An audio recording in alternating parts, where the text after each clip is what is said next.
ചാലിശ്ശേരിയിൽ കാൽപന്ത് കളിയാവേശത്തിന് തുടക്കമായി. Chalissery government higher secondary school മൈതാനത്ത് GCC ക്ലബ് ചാലിശ്ശേരിയും മഹാത്മാ ചാരിറ്റബിൾ ട്രസ്റ്റും സംയുക്തമായി നടത്തുന്ന രണ്ടാമത് അഖില Kerala sevens flood light football ടൂർണമെന്റിനാണ് ശനിയാഴ്ച തുടക്കമായത്. ടൂർണമെന്റ് തദ്ദേശ സ്വയംഭരണ എക്സൈസ് മന്ത്രി MP രാജേഷ് ഉദ്ഘാടനം ചെയ്തു. മന്ത്രിയും വിശിഷ്ടാതിഥികളും ടീം അംഗങ്ങളെ പരിചയപ്പെട്ടു.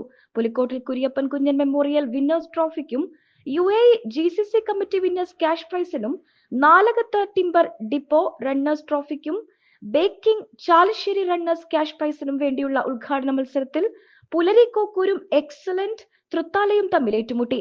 ആവേശം നിറഞ്ഞ ആദ്യ മത്സരത്തിൽ എതിരില്ലാത്ത ഒരു ഗോളിന് എക്സൽ തൃത്താല വിജയിച്ചു. ഉദ്ഘാടന മത്സരത്തിൽ ആദ്യ ഗോൾ അടിച്ച തൃത്താല ടീമിലെ Joseph boutique PK Jiju Ernakulam cash പ്രൈസും മികച്ച കളിക്കാരനായി തിരഞ്ഞെടുത്ത തൃശൂർ ജിത്തുവിന് ബാബു P ജോർജ് ട്രോഫിയും സമ്മാനിച്ചു.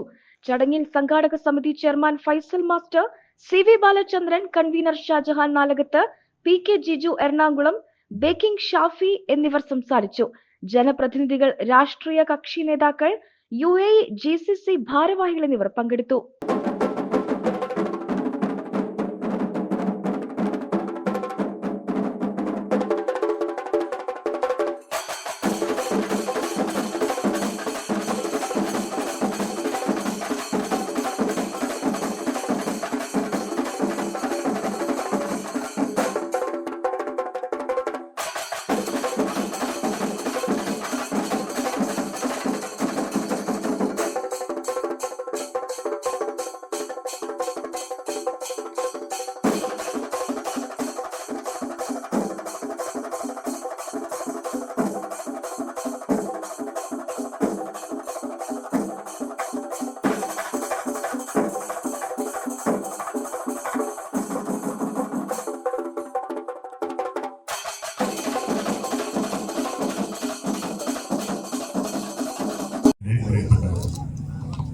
GCC ചാലിശ്ശേരിയും മഹാത്മാ ചാരിറ്റബിൾ ട്രസ്റ്റും സംയുക്തമായി സംഘടിപ്പിക്കുന്ന ഈ ഫുട്ബോൾ ടൂർണമെന്റ് ഉദ്ഘാടനം ചെയ്തതായി സന്തോഷത്തോടുകൂടി നടക്കുന്നത് കാണുമ്പോൾ അതിയായ സന്തോഷമുണ്ട്.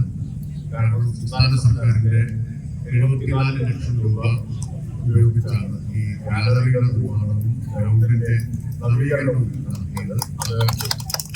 ഈ ഇത്തരമൊരു ടൂർണമെന്റുകൾ നടത്തുന്നതിന് സൗകര്യമൊരുക്കി എന്നതിൽ അതിയായ കാര്യമാർക്കും സന്തോഷമുണ്ട്. കൂടുതൽ പെണ്ണു കൊതിക്കും പെണ്ണിനെ കൊതിപ്പിക്കുന്ന കനക കടകാഭരണങ്ങളുടെ കമനീയ ശേഖരവുമായി പട്ടാമ്പി പട്ടണത്തിന്റെ കനക കൊട്ടാരം Manukas gold and diamonds, Manukas tower railway ഓവർബ്രിഡ്ജിന് സമീപം, മെയിൻ റോഡ്, പട്ടാമ്പി.